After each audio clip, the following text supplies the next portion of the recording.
They told us paper was just for writing. They didn't tell us it was for building. Welcome back to the archives of the pivot paper. I've got a story for you today about a woman who had to redraw her own map. It was the spring of 2015. The air in Uncle Silas's house always smelled of old peppermint and medicine, a scent that Miriam had carried in her own hair for over a decade. She lived in the quiet spaces of that house. She was the one who knew exactly which floorboard creaked, which tea calmed the tremors in his hands, and which drawer held the deed to the property he promised would be her reward. "Don't you worry, Miriam," he would say, his voice thin as parchment. "You've been the daughter I never had. This house, this land, it's all staying with you." And for 12 years, Miriam believed the unspoken.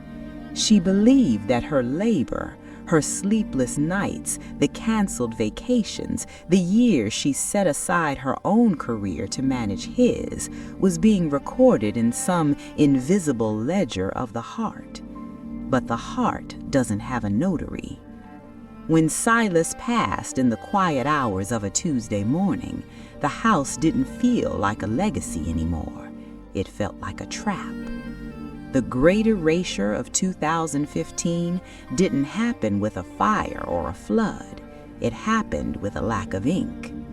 Miriam sat at the mahogany desk in the sanctuary of his study, the steam from her tea rising in a lonely spiral.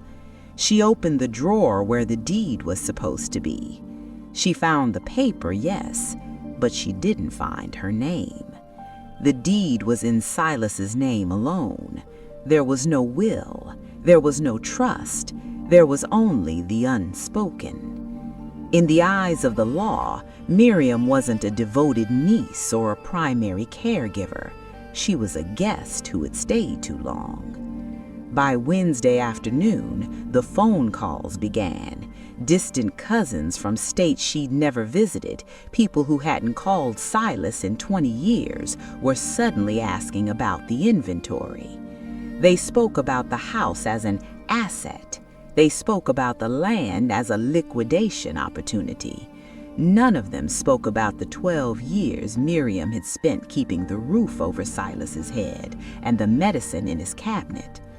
She felt the coldness of the marble counter in the kitchen as she leaned against it, trying to catch her breath. The weight of her situation was settling in. She was facing the great erasure. 12 years of her life were being reclassified as a favor. And in the world of 2015 probate, favors don't pay the inheritance tax. Promises made in the dark usually disappear when the lights come on. She realized then that Silas hadn't been cruel. He had been careless. He had left her with the soul of a promise, but no steel to protect it. She looked at her hands, worn from years of labor that left no paper trail. She had been building a castle for someone else, and now she was being evicted from the ruins. The cousins were already talking about fair market value. They didn't care about the scent of peppermint or the creak in the floor. They only cared about what the paper said, and the paper said she didn't exist. Miriam realized that if she didn't find a way to anchor her story in the law, her 12 years of sacrifice would be nothing more than a ghost story told by the people who sold her home. To be continued.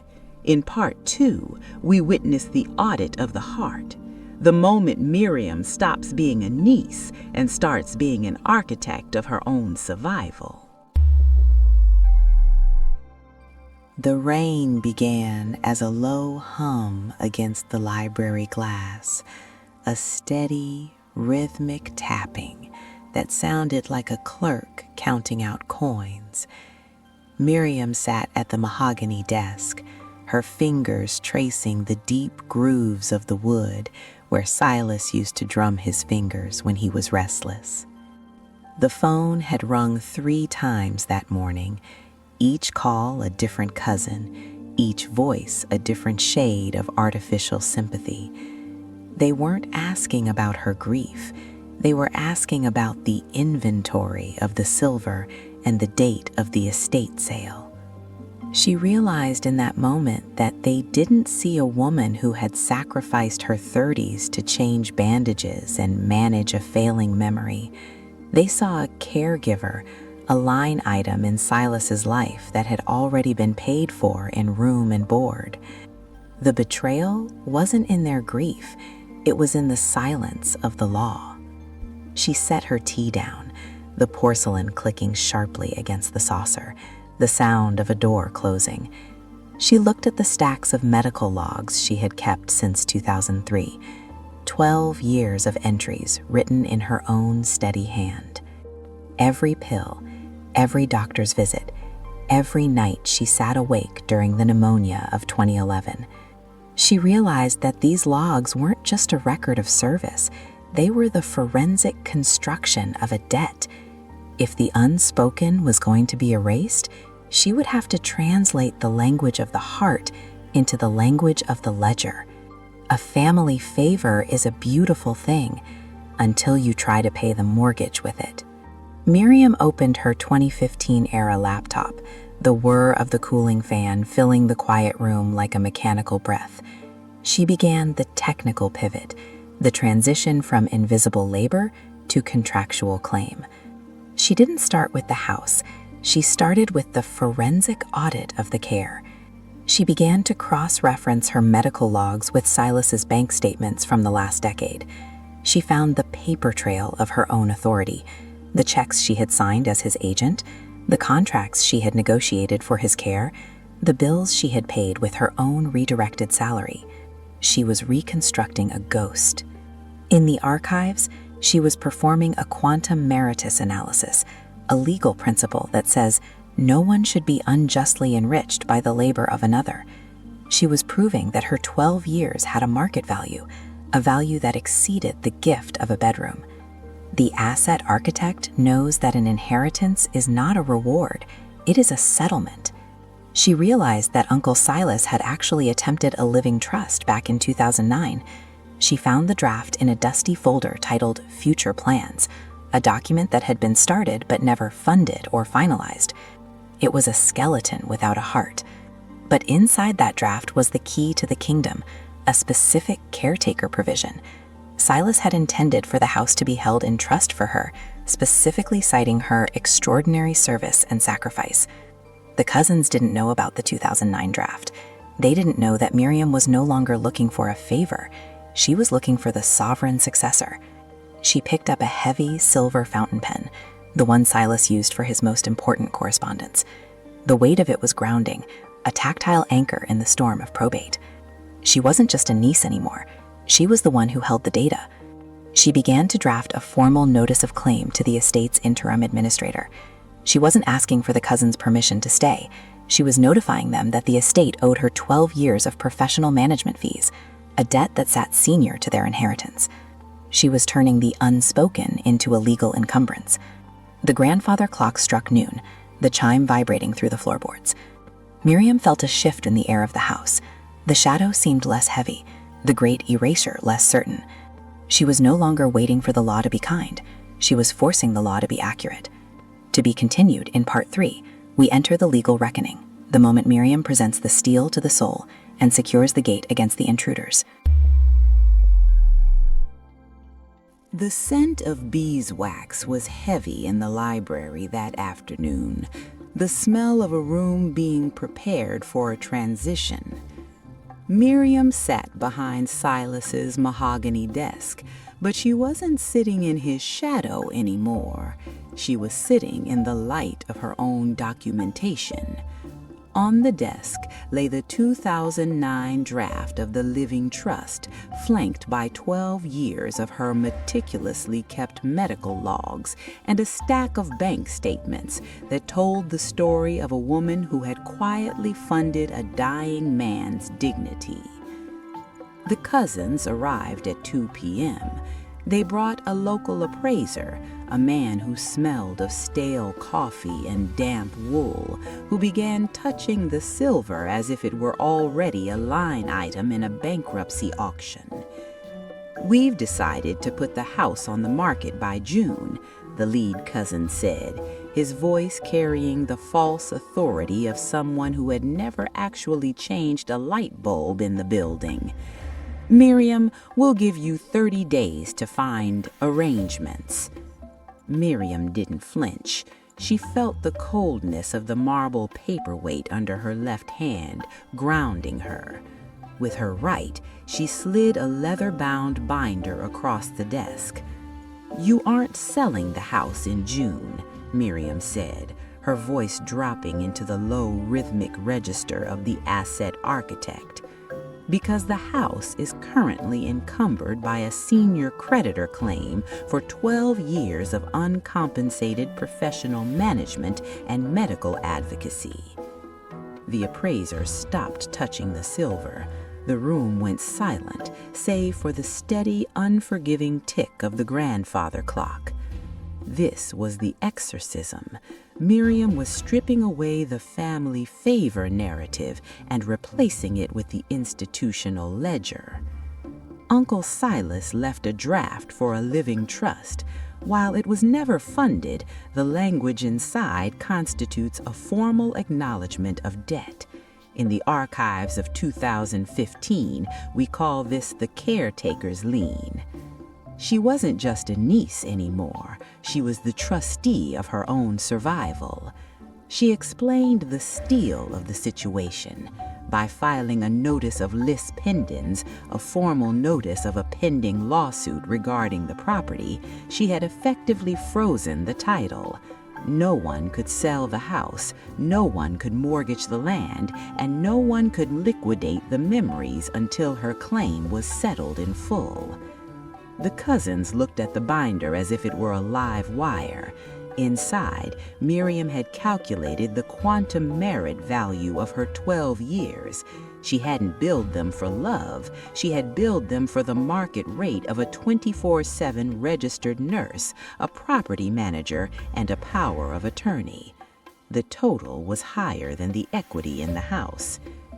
"You can either spend the next 5 years in probate fighting a woman who has every receipt," Miriam said, the heavy silver fountain pen glinting in the light, "or you can sign the settlement and release agreement I've prepared. You get the silver and the sentimental items, I get the title. The debt is canceled. The unspoken is finally spoken." She was performing a technical reclamation. She was moving her life's work from the invisible labor of a ghost to the visible asset of a homeowner. The key to the kingdom wasn't a gift Silas gave her. It was a structure she built to honor the gift he intended to give her. She watched as the lead cousin's face shifted from greed to a cold, calculated realization. He looked at the medical logs, the sheer volume of them, the dates, the times, the precision. He realized he wasn't fighting a relative, he was fighting an auditor. Miriam felt the weight of the silver pen as she handed it over. The scratch of the nib against the settlement paper was the sound of a legacy being anchored in the earth. She was no longer a guest, she was the authority. The exorcism of the cousin's claims was complete. She had formalized the family ledger, and for the first time in 12 years, the house felt like it belonged to the person who actually kept the heart beating inside it. But as the cousins left, slamming the heavy oak door behind them, Miriam realized that holding the title was only the beginning of the pivot. Ownership is a burden if you don't have a plan for the after. To be continued. In Part 4, we witness the final legacy, the moment the architect realizes that a house is just a box, but a trust is a fortress for the soul. The house was finally quiet. The appraiser was gone.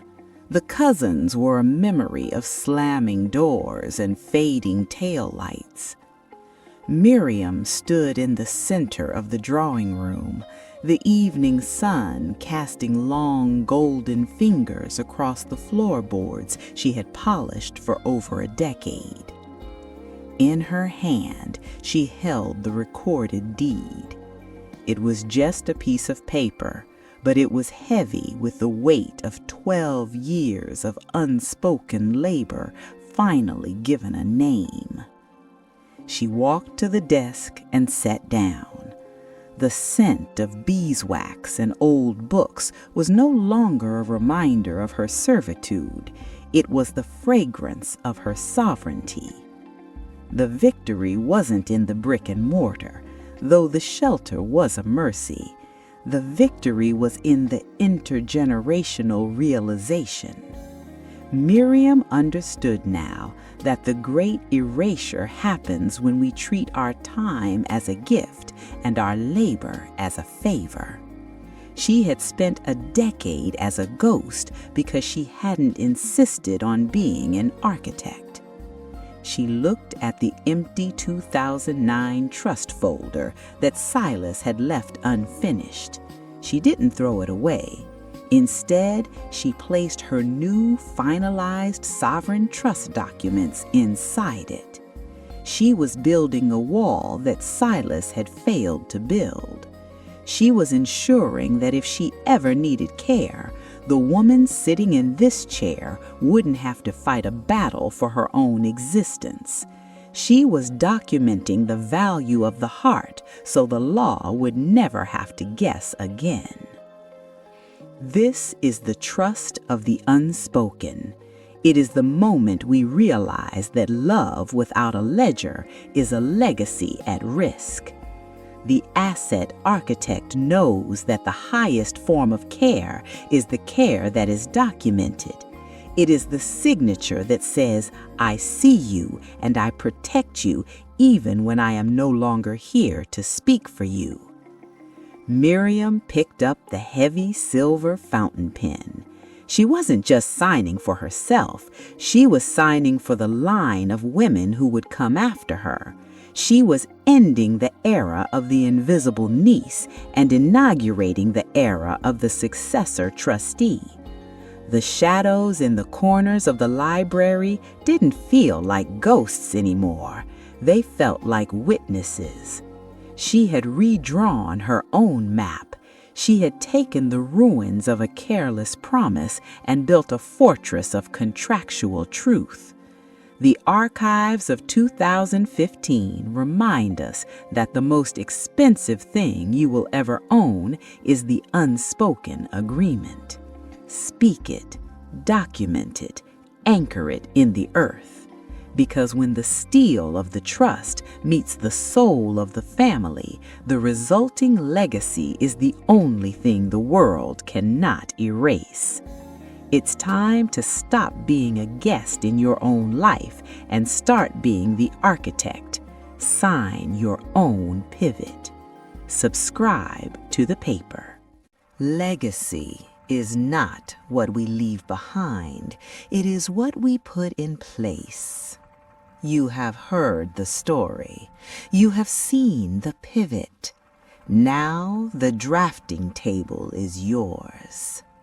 If you are ready to move from equitable interest to legal sovereignty, join us in the vault. Secure the paper. Protect the lineage. I am the asset architect, and this is the pivot paper.